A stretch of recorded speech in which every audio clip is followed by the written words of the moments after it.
friends, welcome back to Welcome Home Custom. Today we're going to learn how to assemble our hummingbird on a stand. Let's get started.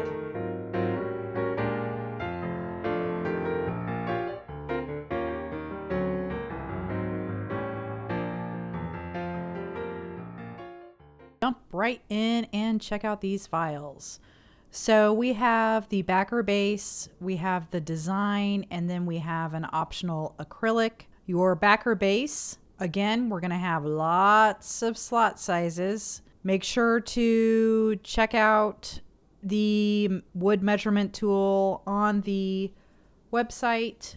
This is a way to back into the slot that you need. So if we open one of these up, this we will see is very colorful. So we have the two bases and their slots. The tab, I'll go ahead and arrange and ungroup. You will see that the tab is double the height of the slot. That way it goes through both pieces of your base. The black is all scored no matter what. But then we have these two different colors. We've got this pink color and we've got an aqua color. You have three different options for this backer. You can either have it all solid wood. You can have it so that the sky is cut out, which is where you would want to use the blue outline and we would cut it.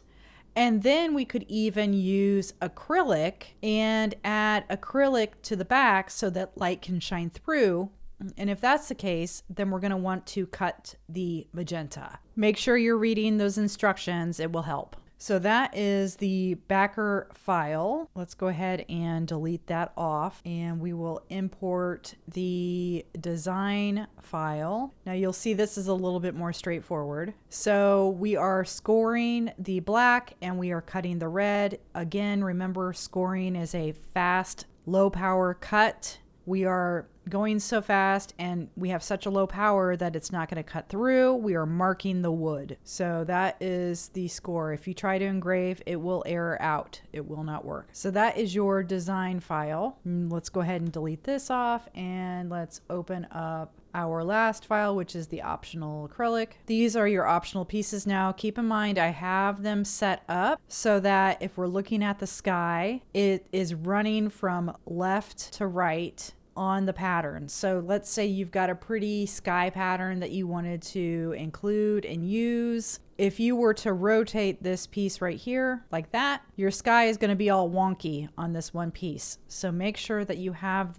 your pieces set up this way. Do not rotate them. If you load your material, you want it to line up with the file left to right, your horizon left to right. So let's go ahead and jump into the assembly. So this is my project still in the laser, and I just wanted to show you a quick tip. I like to take a piece of masking and roll it onto my pieces, my cut pieces, and that way I can remove them all from the laser at once.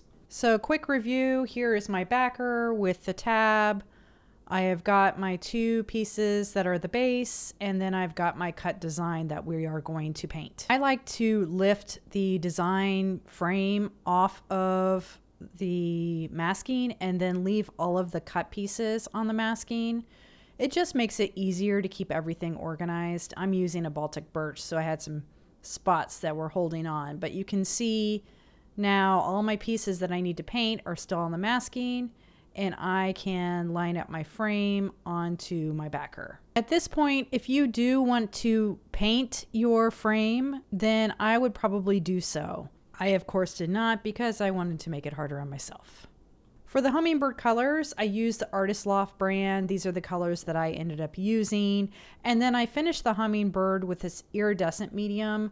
If you haven't tried it, it's a lot of fun. I believe it's at Michael's as well. So now I'm going to work through piece by piece, painting my hummingbird. And I know what you're thinking. You're thinking, well, Robin, those aren't the colors that you showed us. And you're right, they're not. But when I got done painting these colors, I was like, wow, this is really hideous. So I started over. And that's the thing, like, I'm not perfect. I have to play and trial and error just like everyone else. So don't be afraid to try something. And if you don't like it, change it. It's okay. So we're going to go ahead and jump forward a little bit. I'm going to bring out my black spray painted frame that I did, and you'll see that I've updated the colors a little bit. So I'm using two different reds and oranges on my flowers. And then I didn't like the red on the back, so of course I took it all apart and I decided to paint the tulips more of a yellow and orange variation in color. Which brings me to the color planner in the instructions folder. Make sure you use it. It makes it easier when you want to plan out your colors.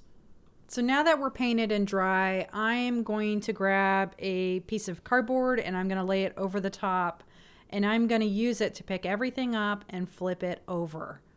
This way we are exposing the back.